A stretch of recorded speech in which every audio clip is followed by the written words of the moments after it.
Hello and welcome, I'm Olas Garjuk and you're watching Head to Head with UATV. Today we're talking about the long-awaited prisoner swap that has been implemented between Ukraine and Russia on September 7th. On one hand, there was a lot of happiness for the 35 Ukrainian families that have just gotten reunited, but on the other hand, there is feeling that overflows in a sadness for the families who are still waiting for the release of their loved ones from prisons around Russia, illegally annexed Crimea, and occupied territories of the Donbas. To dig more into the topic, we welcome to the studio Vyacheslav Likhachov, analyst at ZMINA Center for Human Rights.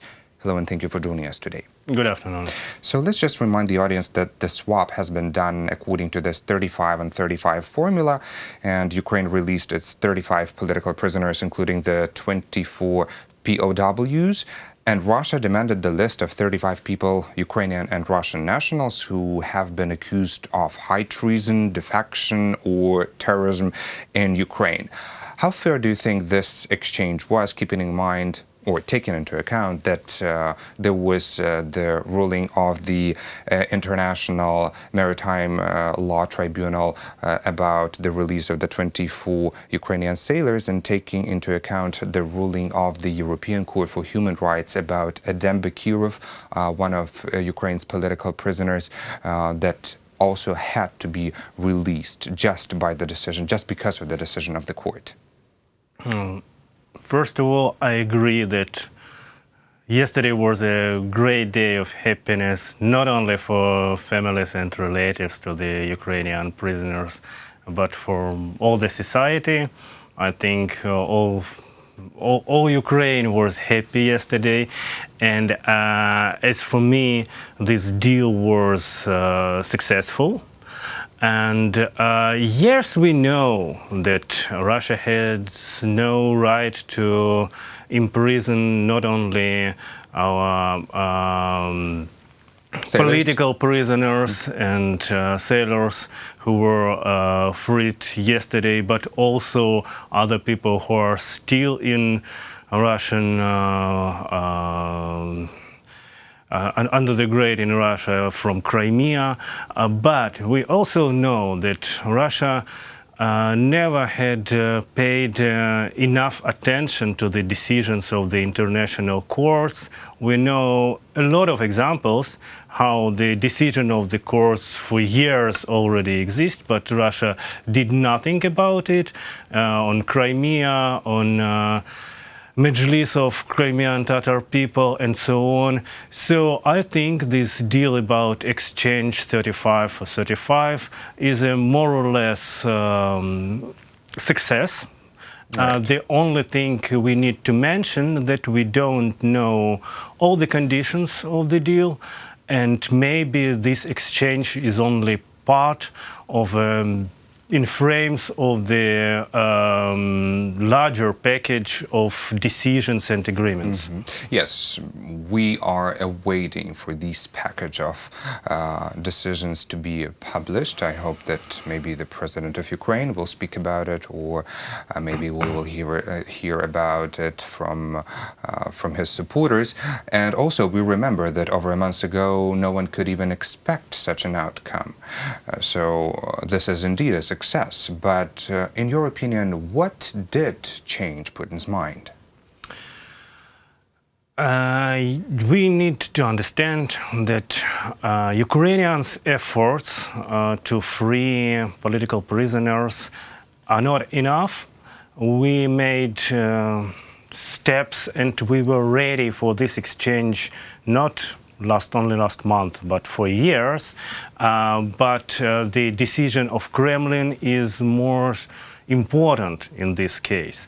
It was a Kremlin decision to make exchange now, and we don't know, as far as I mentioned, the whole conditions of the agreement. But what we could say, and is what Vladimir Putin said in public, and he said a year ago that he is waiting for changing in the Ukrainian power, the new Ukrainian government, new Ukrainian president to deal with. He just didn't want to deal with Petro Poroshenko, He didn't want to make positions of Poroshenko stronger before the elections, so he was waiting for the new Ukrainian president, he was waiting for the Ukrainian elections to make steps, and as far as we could understand, not the Ukrainian-Russian relations are more important for him, but the general Russian-Western relations.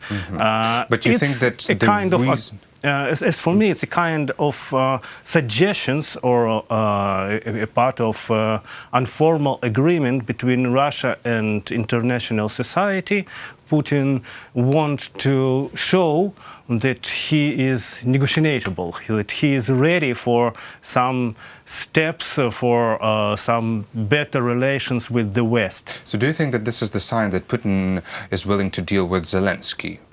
From what I understood from your point. Yes, it's a clear sign he is ready. A few weeks ago here in this studio, a Russian oppositioner, former member of the parliament, Ilya Ponomarev, said that Putin would first want to get rid of the sailors, and some experts also agree with Ilya Ponomarev, saying that the reason for this could be that there are sanctions after not fulfillment of the ruling of the International Maritime Law Tribunal, that Russian ports could be blocked. And that is why Putin would be willing to get rid of sailors just to escape from further escalations of trade relations and other economic relations with the world. What is your take on this? It's possible. One of the possible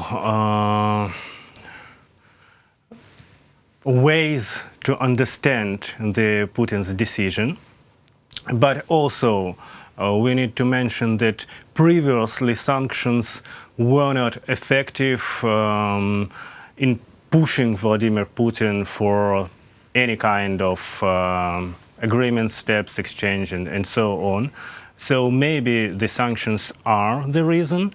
And as far as we know, earlier, even a month ago, the negotiations were only about Ukrainian sailors, and the political prisons were part of this agreement only during last weeks. As far as we know, what was said in public. So maybe the personal case of Vladimir Tsemach was also an important reason for Vladimir Putin. Issue. And maybe sanctions also were important, but I am not sure that it was the reason. I think the general logics of the political process are so that Vladimir Putin feels that he needs to show some goodwill. Again, kind of not for readiness. Ukraine, but for the West. Well, let's just remind the audience that Vladimir Tsemach is the person of interest for the MH17 investigation, and he was among those whom Ukraine exchanged recently. The biggest question now is the price that Ukraine will pay for this decision, and among the versions voiced by different observers and experts, there were adoption of the special status for Donbas, restoring water supply to Crimea, and many others. How likely is the realization of these points? We don't know exactly yet.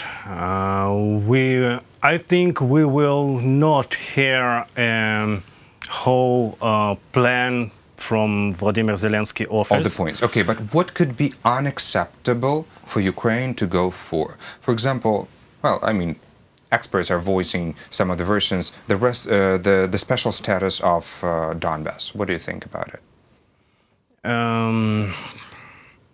It is possible, but we don't know exactly, and it's hard to say about expectations. I think the next steps will be also the agreement about Ukrainian prisoners who are illegally in the prisons of Donetsk and Lugansk occupied territory, which is also possible next step in the, I don't know, package agreement. I don't think that the special status of Donbas is option which is on the table right now.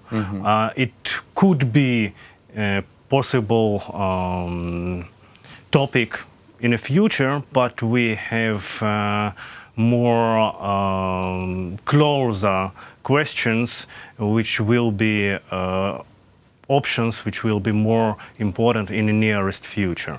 It's very interesting that you touched on the topic about those hostages that are being held in the occupied territories of Donbas. According to the Kharkiv Human Rights Protection Group, there are minimum 227 people held captive, and this is a very serious situation because human rights watchdogs, they face difficulties to find the locations where these hostages are being held, and it is also difficult to form a list because 5 years ago the participants of the volunteer battalions were abducted or arrested by the Russian-backed forces and now are being held captive. So we might not even know many names. But it's interesting that you touched on this topic because for me personally, if Russia will be ready to organize this kind of exchange, it will mean that Russia admits its presence in the Donbas. Don't you think? It is not a secret. It is not a secret for us, but the public position of Russia is that we're not there. Well, a year and a half ago, a little bit more, in December of 2017, when there was exchange with Ukrainian prisoners in occupied territories in Donbas last time taking place, it was also clear that all the negotiations are going through the Kremlin, and the Russian side is the side in those negotiations, not Donetsk and Lugansk, so-called People Republics. But it's clear for us, it's not an official position of Russia. Official position of Russia that it guarantees the Minsk agreement and all the humanitarian questions which are talks in frames of Minsk process. So it would not be a clear statement that those territories are really under the Russian effective general control. Well, after this prisoner swap, President of Ukraine Volodymyr Zelensky and Russian President Vladimir Putin have stated that they are satisfied with the results after a phone call, and both emphasized that the event's role in normalizing dialogue between the two countries and discussed the date of the next meeting held within the Normandy format. Can we discuss what could be the possible talking points at the Normandy format if both leaders are, well, outlining some remarks about it? In the nearest perspective, we could speak about demilitarization of the contact line. It's clear it's a question which is on the table during the negotiations right now, and I think it will be the most realistic question which will be discussed in a normal format. So I think the first step will be negotiations about the military actions on the contact line and demilitarization of the contact line on Donbas. Well, this meeting is we expect it to be held in September. Let's see what outcomes will it bring. Thank you so much for being a guest today in our studio, and thank you for this discussion. Thank you. That was Vyacheslav Likhachov, analyst at ZMINA Center for Human Rights. Thank you for watching Head to Head, and stay tuned for more with UATV.